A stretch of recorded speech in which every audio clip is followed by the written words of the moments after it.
दोस्तों, आज सुबह जब मैंने अखबार पढ़ा तो शोक समाचार के कॉलम में अपनी फोटो देखकर मैं हैरान था। इसमें लिखा था कि मैं मर गया हूं। लगता है किसी ने कोई भद्दा मजाक किया है। लेकिन रुको, थोड़ा सोचता हूं। अरे हाँ, पिछली रात को ही मेरे सीने में बहुत तेज दर्द हुआ था।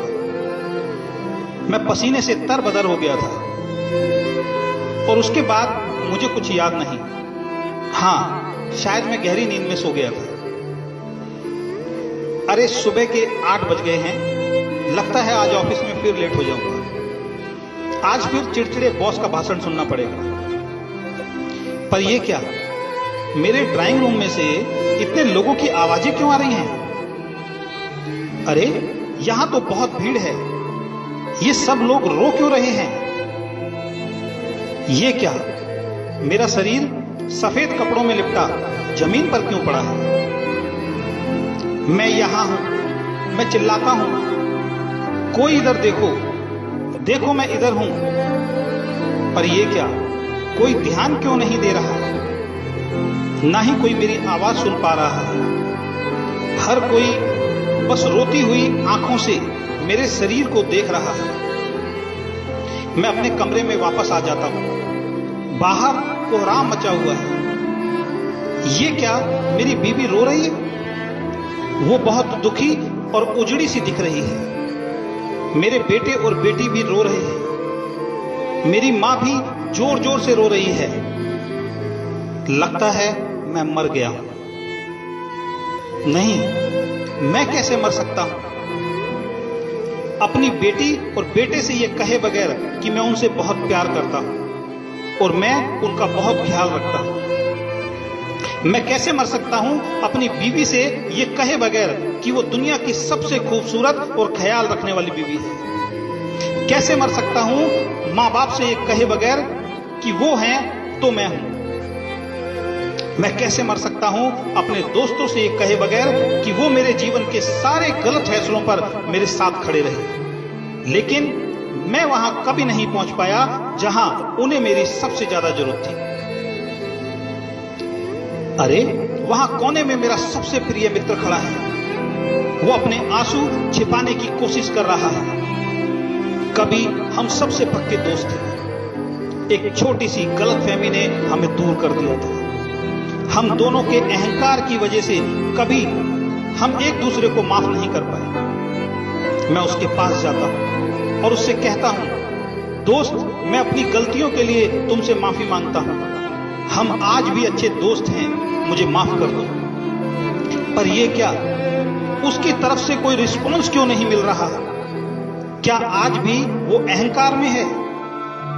जब मैंने उससे माफी मांग ली है तो ये मुझे माफ क्यों नहीं कर रहा? बस रोता ही जा रहा है। पर एक सेकंड, शायद ये मुझे देख ही नहीं पा रहा है। तो क्या मैं सच में मर गया हूं? जमीन पर लेटे मैं अपने शरीर के पास बैठ जाता हूं। क्या करूं, कैसे करूं, किसे पुकारूं? कोई मुझे सुन ही नहीं पा रहा है। हे भगवान, मुझे कुछ और समय दे दे।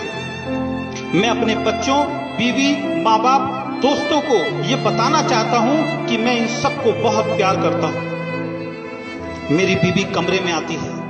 मैं उसको बोल रहा हूं, तुम बहुत सुंदर हो। मैं प्यार से बार बार दोहराता हूं, वो मुझे सुन ही नहीं पा रही है। सच ये है कि जीवन में उसने ये शब्द मेरे मुंह से कभी सुने ही नहीं, क्योंकि मैंने कभी उससे ये कहे ही नहीं। हे भगवान, मुझे थोड़े दिन और दे दे, केवल एक बार, क्योंकि मैं अपने बच्चों को कामयाब बनाना चाहता हूं। अपनी मां को मुस्कुराते हुए देखना चाहता हूं। अपने पिता को अपने ऊपर गर्व करवाना चाहता हूं। मैं तो इन्हें कभी समय ही नहीं दे पाया। मैं इन्हें बहुत सारा समय देना चाहता हूं। मुझे लगता था दुनिया में मेरी किसी को फिक्र नहीं है, पर ये सब तो मेरे लिए रो रहे हैं। मैं इन सब का धन्यवाद करना चाहता हूं। मैंने ऊपर देखा और चिल्लाया, भगवान प्लीज प्लीज प्लीज मुझे एक मौका और दे दो। और उसके बाद मैंने आंखें बंद कर ली। तभी मुझे किसी ने कंधा पकड़कर हिलाया। मैंने आंखें खोली। मेरी बीबी चाय का कप लेकर मुझे उठा रही थी। मेरे बच्चे स्कूल के लिए तैयार हो रहे थे। मां और पिताजी की पूजा करने की आवाज दूसरे कमरे से आ रही थी।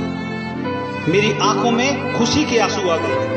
मैंने लंबी सांसें ली और अपनी पत्नी को गले से लगा लिया और कहा, तुम मेरा ख्याल रखने वाली दुनिया की सबसे हसीन बीबी हो। मैं तुम्हें बहुत प्यार करता हूं। वो कुछ समझ नहीं पा रही थी। उसकी आंखों में नमी थी, चेहरे पर थोड़ी सी मुस्कान थी, जिसको आज मैंने पहली बार समझा था। और मैंने खुशी खुशी मन में बोला, हे ईश्वर, इस दूसरे मौके के लिए बहुत बहुत बहुत धन्यवाद। दोस्तों, ये हम सबकी कहानी है। अभी भी देर नहीं हुई है। अपने झूठे अहंकार, अतीत के पुराने विवाद और मतभेदों को भुलाकर अपने प्रियजनों और मित्रों से खुलकर प्यार करो और सभी झगड़ों और मन मुटाव को भुलाकर एक नए जीवन की शुरुआत करो। क्योंकि मेरी तरह आपको दूसरा मौका शायद नहीं मिलेगा। जिसने भी ये कहानी लिखी उसको बहुत बहुत धन्यवाद। और जिसने मुझे व्हाट्सएप पे ये कहानी भेजी उसको भी बहुत बहुत धन्यवाद। अगर आपको ये कहानी अच्छी लगी तो ज्यादा से ज्यादा अपने मित्रों को शेयर करें।